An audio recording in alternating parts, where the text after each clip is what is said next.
Salut à tous, nouvelle vidéo consacrée à l'univers Game of Thrones dans sa globalité, et oui parce que dans cette vidéo on va parler de tout l'univers Game of Thrones, que ça soit la saison 3 d'House of the Dragon, la future série A Knight of the Seven Kingdoms, qui est beaucoup trop longue en termes de titre, que je préférerais largement appeler le Chevalier Errant, et enfin dans un troisième temps, une autre partie qui sera quant à elle concentrée plutôt sur ce qu'il se passe en arrière-plan avec les différents projets de spin-off, parce que vous allez voir, on a eu des petites infos assez croustillantes à se mettre sous la dent. Voyez donc cette vidéo comme un récapitulatif un petit peu fourre-tout des dernières actus entourant l'univers de Game of Thrones, le tout comme d'habitude agrémenté de mon avis et mes petites observations. Déjà, on va commencer par planter le décor directement.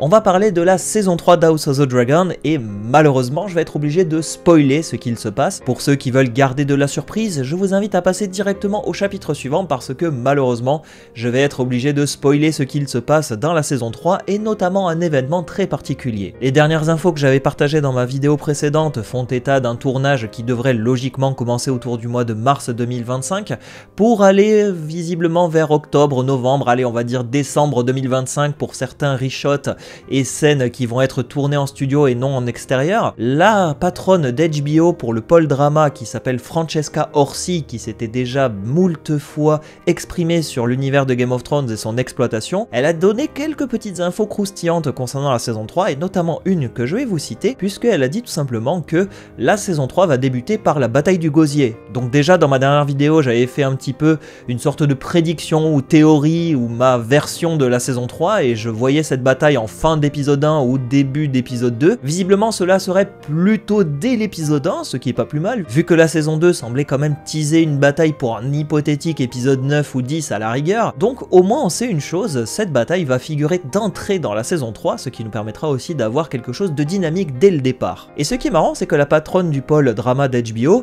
elle survend la bataille, mais j'ai jamais vu, que ça soit elle ou Ryan Condal, des showrunners autant vendre une bataille, et ça me fume parce que, comme je vous ai dit dans ma vidéo précédente, moi la bataille du gosier,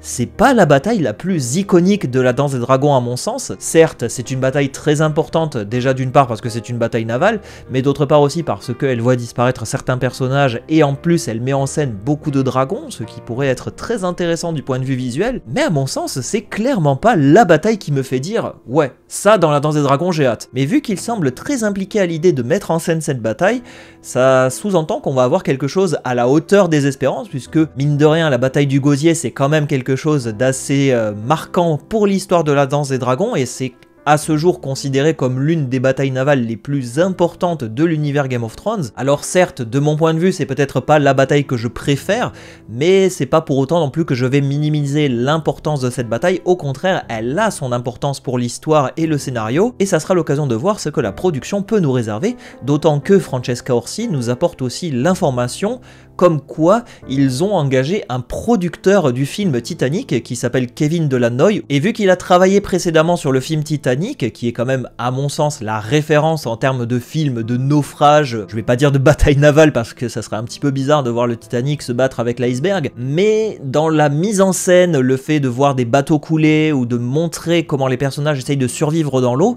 ça pourrait être intéressant d'avoir son expertise pour la bataille du gosier, et il y a quand même beaucoup de choses à attendre de ce point de vue là parce que c'est pas forcément facile de rendre compte une bataille médiévale dans un univers de fantasy certes, avec tout cet aspect naval, je me demande vraiment comment ils vont arriver à faire quelque chose d'intéressant. Comme ils survendent cette bataille et qu'ils en disent beaucoup à ce sujet là, j'ai un peu peur quand même que la saison 3 ne tourne que autour de cette bataille, ce qui serait fortement dommage, sachant qu'il reste 2 saisons et qu'il y a beaucoup de choses à dire pour clôturer dignement la Danse des Dragons. Est-ce que la problématique, et là j'ai envie aussi de connaître votre avis, elle ne va pas tourner autour de l'argent, parce qu'on sait que la saison 2 elle a été amputée de 2 épisodes pour raisons scénaristiques, mais aussi et très certainement pour raisons monétaires, parce que Warner Bros et HBO ont perdu beaucoup d'argent en 2023-2024 avec des productions assez hasardeuses pour eh bien Warner Bros ou d'autres films, donc c'est ça aussi qui pourrait expliquer qu'ils ont un petit peu resserré la vis du point de vue des finances. Et malheureusement, est-ce que ça ne veut pas dire que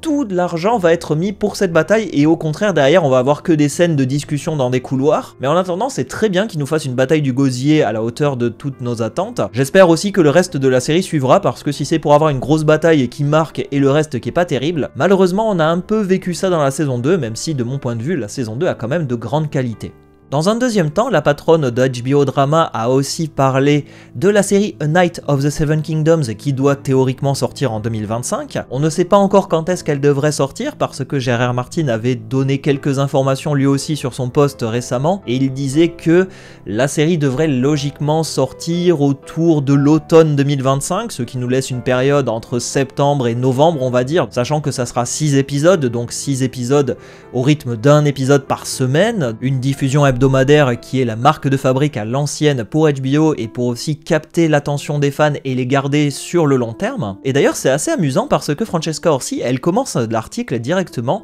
en disant que J.R.R. Martin a vu les 6 premiers épisodes et qu'il a adoré. Par contre pour les critiques de l'auteur vis-à-vis de la saison 2, là elle s'est fendue d'un « Ah bon, je suis pas au courant ».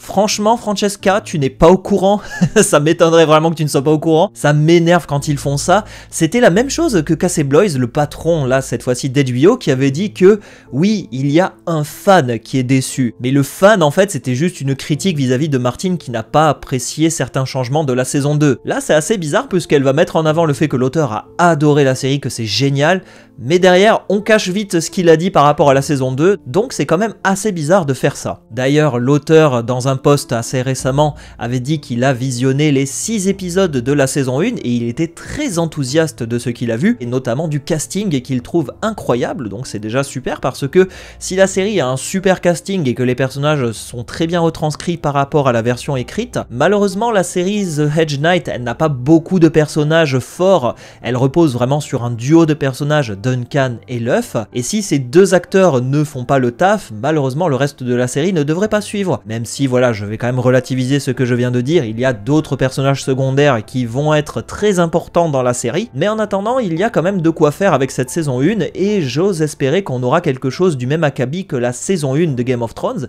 et d'ailleurs Francesca Orsi le dit parce que elle est très enthousiaste elle aussi à l'idée d'avoir une production beaucoup plus light et facile à faire avec très peu d'effets spéciaux et une post-production pas très lourde. Bien entendu, ce n'est pas une surprise, mais elle annonce que la mini-série va faire 3 saisons, une saison par histoire, on l'avait prédit et ce n'est guère une surprise à ce niveau-là. Mais en attendant, là où c'est pas mal, c'est que Francesca Orsi, elle laisse la porte ouverte quand même à d'autres histoires, parce que, peut-être que vous l'ignorez, mais J.R.R. Martin s'était exprimé il y a très longtemps, je crois que c'était en 2014 ou 2015, et il avait donné des titres provisoires pour la 4e et 5e histoire. Il avait dit que ces 2 histoires s'appelleraient tout d'abord les Louves de Winterfell et le héros du village. L'une, forcément je vous le donne en mille, elle se déroule à Winterfell dans le nord. La deuxième, le héros du village, elle se déroulerait plutôt dans le Conflent, peut-être dans le village de l'Arbre-Sous, directement dans le Conflent, ce qui pourrait nous permettre d'avoir pas mal de choses à se mettre sous la dent, notamment concernant le mentor de Duncan le Grand. L'auteur l'a dit maintes et maintes fois, mais tant qu'il n'a pas terminé Les Vents de l'Hiver, il ne semble pas décider à publier d'autres histoires, même si en 2019, il sous-entendait quand même que la 4e histoire semblait être terminée. Je suis quasi sûr qu'il va attendre quand même parce que, certes, s'il sort une autre histoire en attendant, les fans vont véritablement lui hurler dessus. Et enfin, elle nous donne une petite information et non des moindres, les saisons 2 et 3 vont être tournées quasiment en même temps pour cette série A Knight of the Seven Kingdoms, parce que si l'histoire de la saison 1 se déroule en l'an 209, les histoires des saisons 2 et 3 doivent logiquement se dérouler en l'an 211. Le souci, c'est que l'acteur, donc l'enfant qui joue le rôle de Egg ou l'œuf en français, il ne faudrait pas qu'il grandisse trop entre les deux histoires, donc c'est pour cela qu'il risque très certainement de tourner la saison 2 et 3 en même temps pour les sortir plus tard. Donc forcément, il faudrait être un petit peu plus tactique à ce niveau-là pour éviter de changer d'acteur. Enfin, dans un troisième temps, Francesca Orsi s'est exprimée concernant le devenir des autres séries Game of Thrones parce que, oui, il y a d'autres projets en instance qui sont travaillés par HBO Warner Bros. Et effectivement, on n'a pas non plus moultes infos à ce niveau-là. On sait qu'il y a des projets par-ci et là, d'autres qui sont annulés, qui sont annoncés,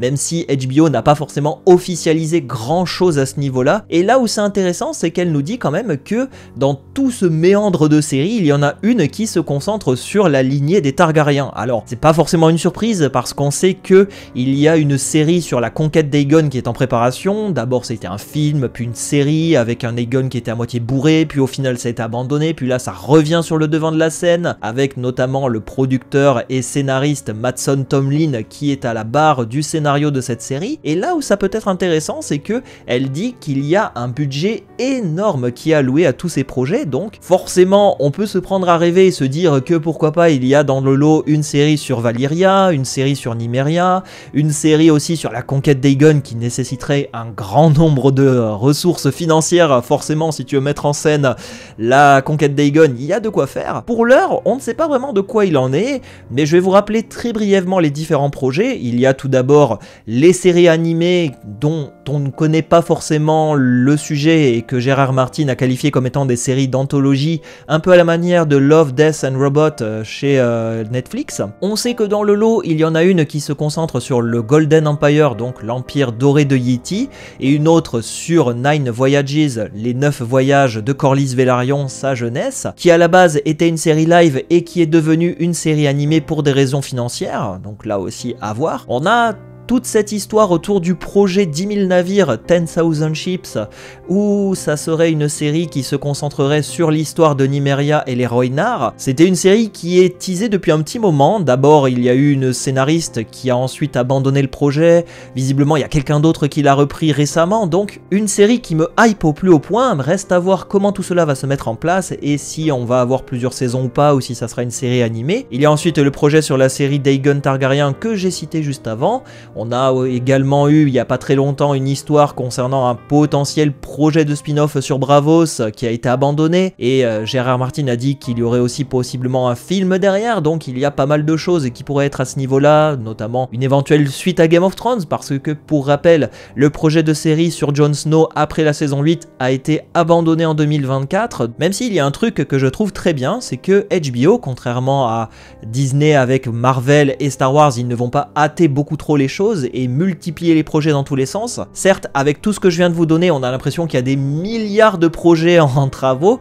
mais non, il y en a quelques-uns qui sont encore en phase de pré-développement et rien n'a été officialisé par HBO et Warner Bros, donc c'est une très bonne chose. Miser d'abord sur la qualité plutôt que la quantité, c'est un bon point qu'il faut respecter. Comme vous avez pu le voir dans cette vidéo, il y a pas mal de choses à se mettre sous la dent concernant le devenir de l'univers Game of Thrones, que ce soit la saison 3 d'House of the Dragon, la future série A Knight of the Seven Kingdoms et toutes les histoires entourant les projets de spin-off de Game of Thrones dans une ultime déclaration de Francesca Orsi. Et d'ailleurs, je vais vous poser une question et je serai très curieux de voir ce que vous allez me répondre. Partez du principe que la conquête d'Aegon, c'est acté et qu'elle existe, cette série. Voilà, comme ça c'est terminé. Qu'est-ce que vous souhaiteriez voir comme autre sujet ou événement ou personnage ou série sur l'univers de Game of Thrones? Qu'est-ce qui vous ferait vraiment kiffer comme truc? Est-ce que ça pourrait être une suite à Game of Thrones sur Arya ou Jon Snow? Ou au contraire quelque chose sur la première longue nuit et les marcheurs blancs? Ou bien les rébellions des feux noirs? Ou la révolte de Robert Baratheon? Vraiment, dites-moi qu'est-ce que vous aimeriez, parce que moi, il y a beaucoup de choses, hein. Rien que le règne de Maegor le Cruel,